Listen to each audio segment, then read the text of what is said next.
hi, welcome to my show where I get to interview extraordinary people having extraordinary stories to share. And they're usually doing wonderful things in the world. I'm so lucky that I know these people actually. And one of these people here today is it's Randall. And I met Randall. Hey, Randall. Hi. I met Randall through the Theosophical Society, which he's on the board there, and so is my niece. And so I had the pleasure of meeting you last year, at the end of the last year. And then he told me, oh, you have to meet this wonderful woman. Her name is May Elizabeth Hope. Hope Elizabeth May. Hope Elizabeth May. Oh my gosh. Well, so many people make that mistake. It's okay. Well, it's three names. Okay. So Hope Elizabeth May. Mm-hmm. Okay. Well, you're a professor, and you're also working on this wonderful project that he's also working on. I brought you guys here today because I would love to learn more about this project. You sent me some footage and some videos as well. I mean, some pictures as well, which I will share later. So can you tell us a little bit about that? Sure. So first, thank you so much for having us. And it's a pleasure to be here in this sacred space of yours. So the project is the Bertha von Suttner project. And briefly, Bertha von Suttner, we can spend many hours talking about her. But she was the first woman to win the Nobel Peace Prize, and that was in 1905. In fact, she inspired Alfred Nobel to create the Peace Prize. There are many Nobel Prizes, Nobel Prize for Literature, Chemistry. The Peace Prize is probably the most prestigious and well-known. And Bertha von Suttner was a peace activist, as well as author and philosopher. And I had never heard of her until I started to go to The Hague, the Netherlands. The Hague is the capital of the Netherlands, and it's known as the international capital of peace and justice because there's a very long history there of international efforts to build courts so that we have a more peaceful, just, and secure world. Bertha von Suttner was a pioneer in this movement.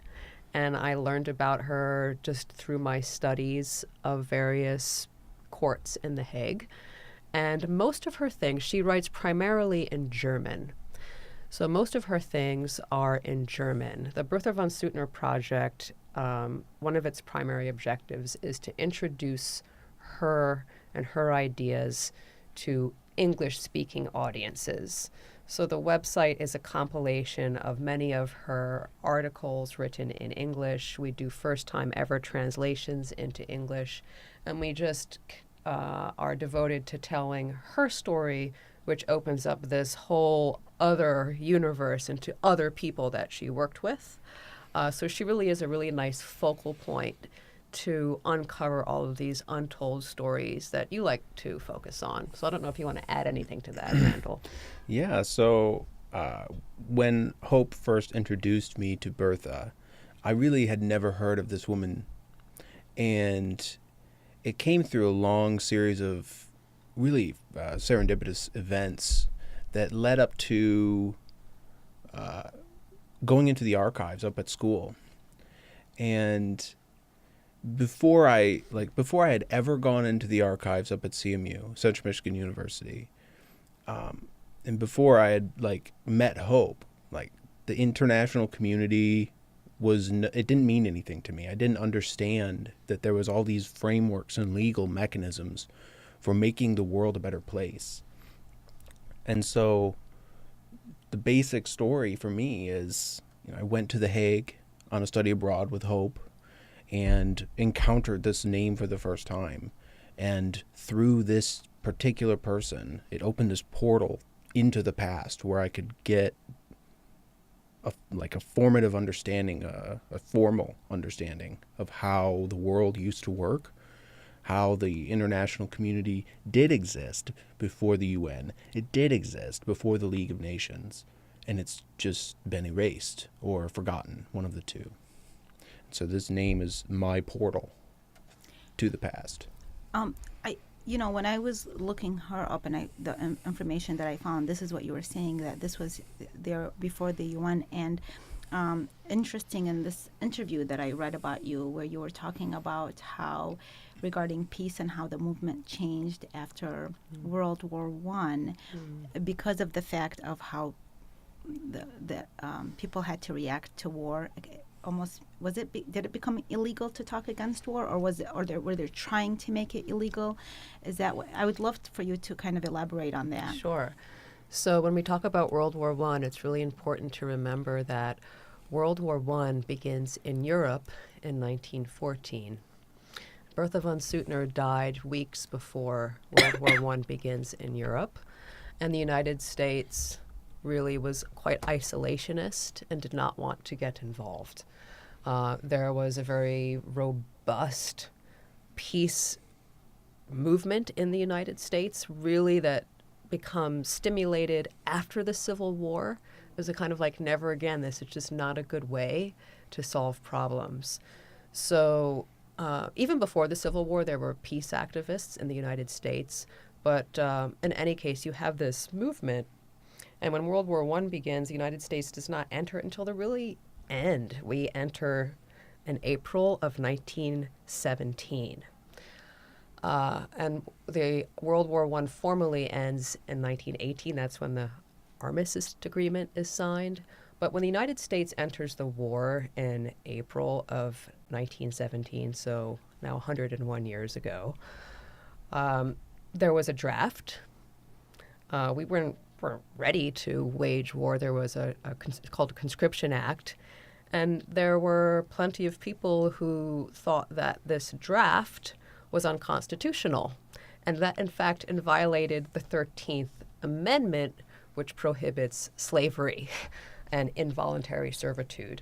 So there were simply, pamphlets produced where people were saying, oh, this draft seems to run counter to what the Constitution is about, and let's have a chat about it. Let's just discuss the legality of that. And in fact, the United States Supreme Court said you can't do that, and it violates something called the Sedition Act. So it became actually illegal to do things that undermined the country's ability to wage this war, and that included challenging the draft in this public way. This jurisprudence has changed, but that really did, not only with the peace movement, but also with the women's suffrage movement, our entry into the war changed a lot of things. So I'll just leave it at that. It probably left an influence, I would assume, when something like this happens. And then there's like the fear factor. So even when it's removed, it's still, the energy of it is still around. Right. And then there's just the remembering of it. I mean,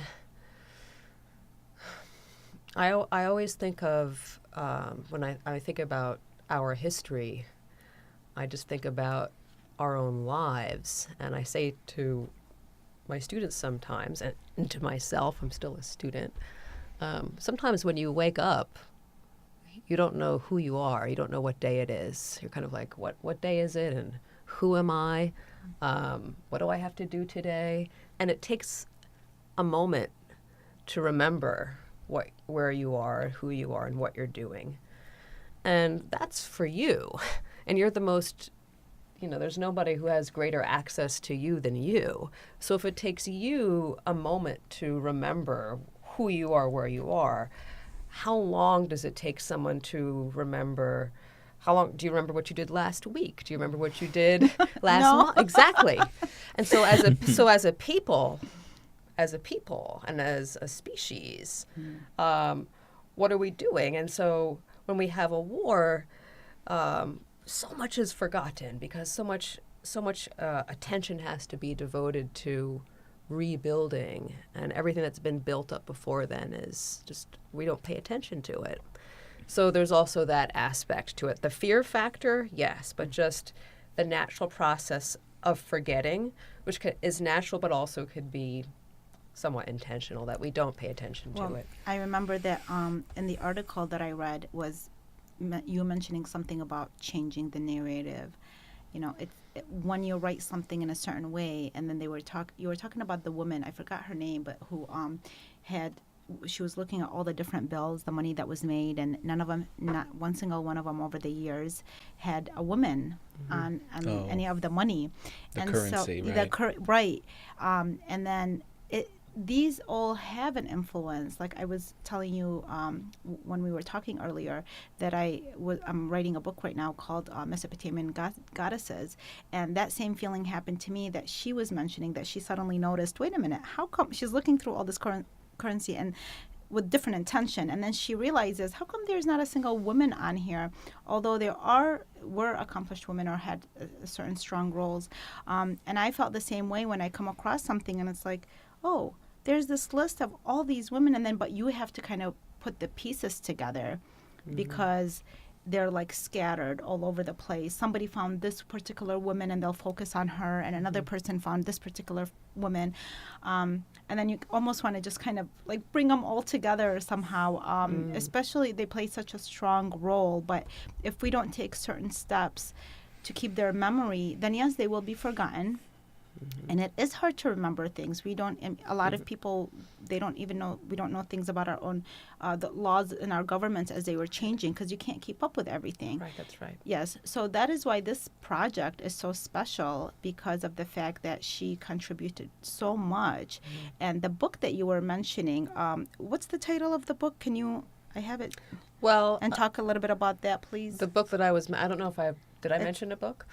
Her book that was being translated. Yes. Lay Down Your Arms. Oh, no. Well, that book, Lay Down Your Arms, has been translated into many languages. Okay. And when it was first published in 1889,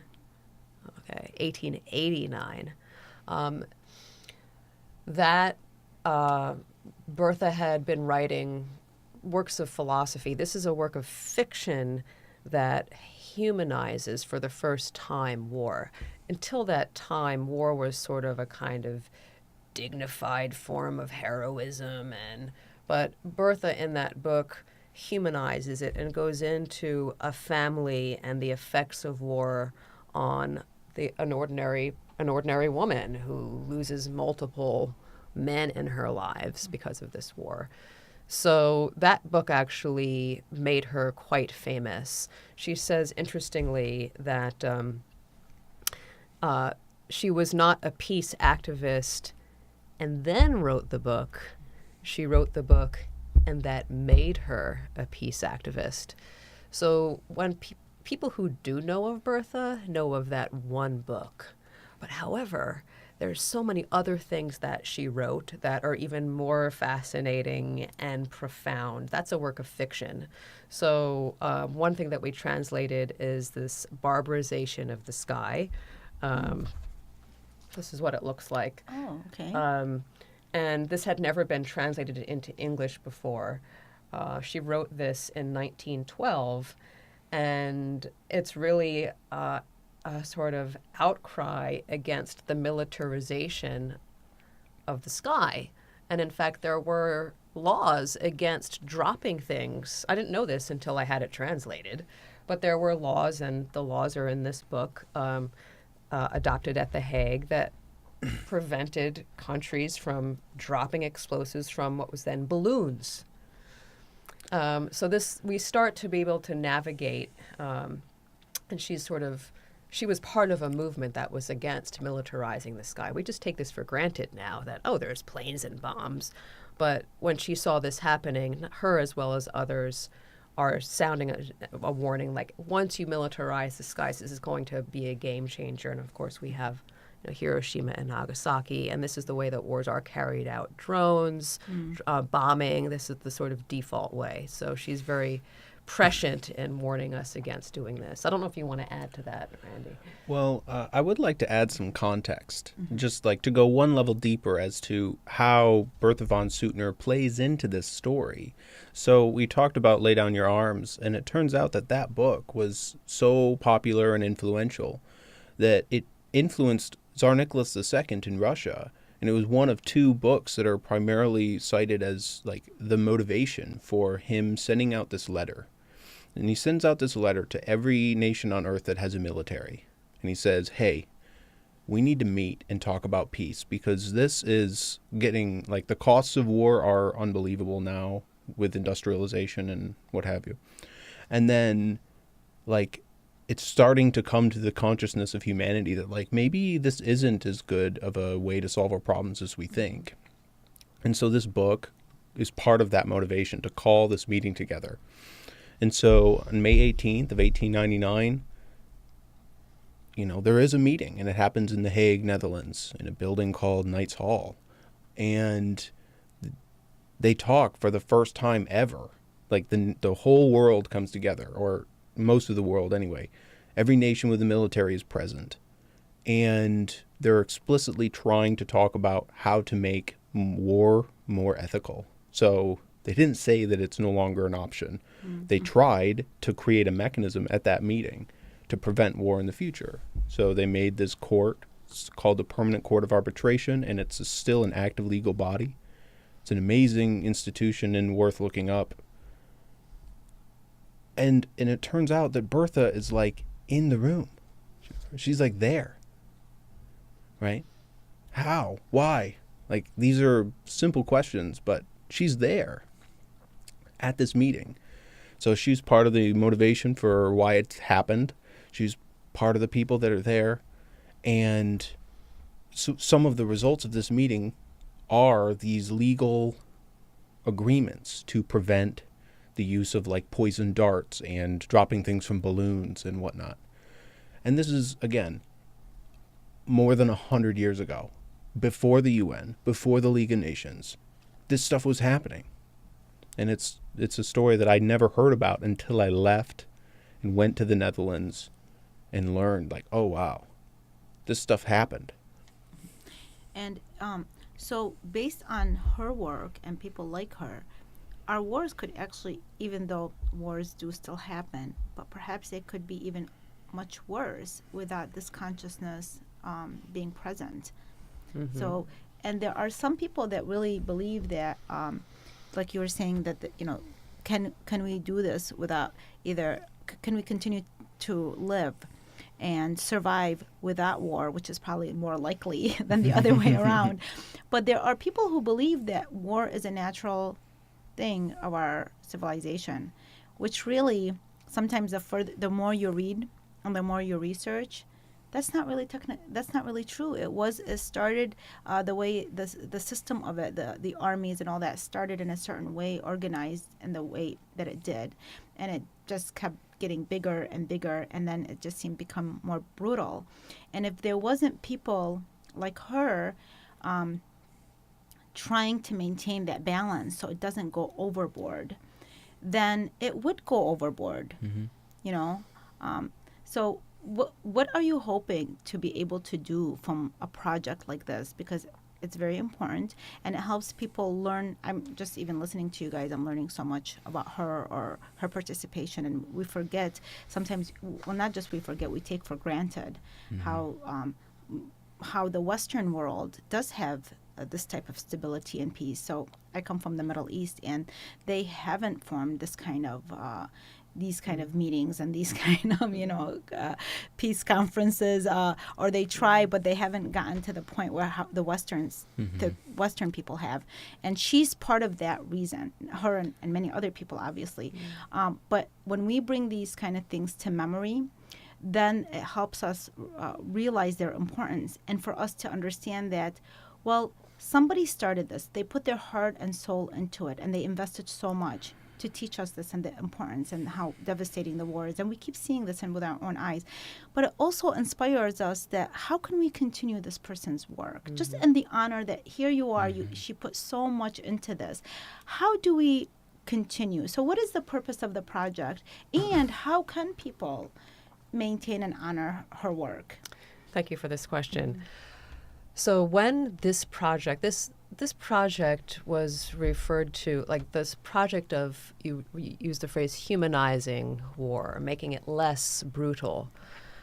They called it the Peace Through Law movement. So when we say peace movement, but when you say peace through law, that means something very specific, and that means building laws so just only in 2011, that's not a long time ago, did the world for the first time declare that conscripting a child to fight in war is an international crime. 2011. 2000, that's the International Criminal Court's very first case. It's about child soldiers. We simply had we've been building a framework beginning with the Hague, actually even before the Hague. But this, first of all, it's peace through law. It's building norms. It's building laws. It's building institutions. But from the beginning, page 1, volume 1, please look this up. Page 1, volume 1, issue 1 of the American Journal of International Law, published in 1907. The very first article, page 1, volume 1, is entitled "The Need of a Popular Understanding of International Law." That public education is absolutely crucial. This is not something for elitists. This is not something just for lawyers. This is something for everybody to understand. And until everybody understands it, school children, janitor, and it's not rocket science. But what we've done is made it elitist and formal. And that is not that is not the vision. It's also not the vision of the Universal Declaration of Human Rights, which mentions public education as absolutely essential. So public education is what we do, and this is part of it. You're doing it. We're not in a classroom, but Bertha von Suttner said, to quote her, education must continue from cradle to the grave, and the biggest educators are life and experience. And the classroom is just a very sort of limited place for education. Mm-hmm. So it is about public education in all different ways, including yours. Yes, and so bringing her, this project for her, bringing more viewers to be introduced to this and to also feel like this is available for everybody. And it's not rocket science. And you don't need to major in law to be learning something. It affects all our lives. Do you see, well, first I always wondered why in this particular, in the Western world, because as I often tell people, like the activists and lawyers that I've interviewed, I always say, in Iraq, I was born during Saddam's era. He wasn't president yet, but he was in power, pretty much. And we were scared, not me as a child, I didn't even get involved in that, but I could see the fear of talking about politics. So we didn't, and we would be like in closed doors, like in walls, very thick walls, like brick walls over there, and people would say his name in a whisper. This interesting thing is, and you can ask most immigrants this, because myself and many Iraqi-born people, they were surprised that despite all of that, despite the oppression and not having the literature available to us and everything was censored, when we came here, we realized, even me as a child, I realized I knew more about our government and even the American government than the Americans did. And I don't know how. I didn't read about it. I couldn't read about it. But our family still discussed certain things. They said it was part of our whole household, but in a secret way. So you understood what was going on, and we understood more about what the role that the United States played. So it always, and we have 5 minutes left, and this is just very important because I always try to understand that, is that when you have all this available to you, why is it not utilized? Is the problem that this is so available to you? Well, I know that for me, the problem was that I was too close, right? I had to leave the United States in order to learn about the United States. That just took it all for granted until I went away and then was able to see it from a distance and see the scope and see where we came from, how we stuck true to specific moral principles and how we acted on those to get to where we're at today, and how some things maybe have shaken in since then. And so one of the things that I want to point out is that, when we think of international relations, really the basic one sentence version is all that has to happen is people need to live up to their promises, right? So when nations sign treaties and then don't follow through, we see conflict. that's really what it boils down to. It's like if you can keep promises at the international level, it's going to move forward really quickly. But we have time and time again examples of how nations on this planet, the United States included, simply do not do what they promise to do. And so... And do you believe people's lack of awareness of their politics and their government helps in the process of them not keeping it to their promise? Absolutely. If people were more involved, then the government would feel like they have to have more obligation to stick with their agreement. Let me quickly say that is the whole, this article that I mentioned, the need of a popular understanding of international law. That is the thesis of it, that it's because people don't understand, we become more belligerent. People need to understand that there are international rights and duties. And when people don't understand that, they become actually more belligerent. They're more ready to wage war. Mm-hmm. So it's free. You can download it because the copyright's expired because it was published in 1907. Mm-hmm. The need of a popular understanding of international law. Check it out, Randy. I think that covers it. If we have a couple minutes, I think my story is very clear. I think that Bertha von Suttner is this portal into the past. And the reason for this, for me, has to do with a speech that was given, or was supposed to be given in 1915 as a Nobel Prize acceptance speech by Elihu Root. And he didn't get to give this speech because World War I was happening. It's called Towards a More Permanent Peace. And the main point of this speech that he doesn't get to give is that the international frameworks that are being created are for 100 years in the future. And the only thing that has to happen is people need to start paying attention. And once they do, the world will be ready. That is an excellent point. And, I liked how you said we're obligated to do this. We can't just kind of sit around and just expect to be handed. People feel like we shouldn't just be expected to be handed money and handed this and that. Same thing with our rights. We have to be aware of them in order to protect them, right? Mm-hmm. So it just seems natural that, and this is what's happening. When people like you bring this to our attention, then it helps it be like a natural thing to be part of our life, a natural subject. It's not something that is only when you are going to class and, okay, hello class, this is what we're going to learn today. It should be part of our daily life. So I think this is so important. I am going to end with her. I really love this video of her. It's just I can relate, as I'm sure many people, and just so grateful somebody like her did the kind of work. And I tell viewers to check out the website for more details. There's a lot of very interesting information on the website. And thank you so much for coming today. I look forward for developing, and then that way, you'll come back and tell us more what's going on and what you discovered and where it's at. How about that? Okay. Well, thank you. Thanks so much, Marielle. Thank you. Thank you.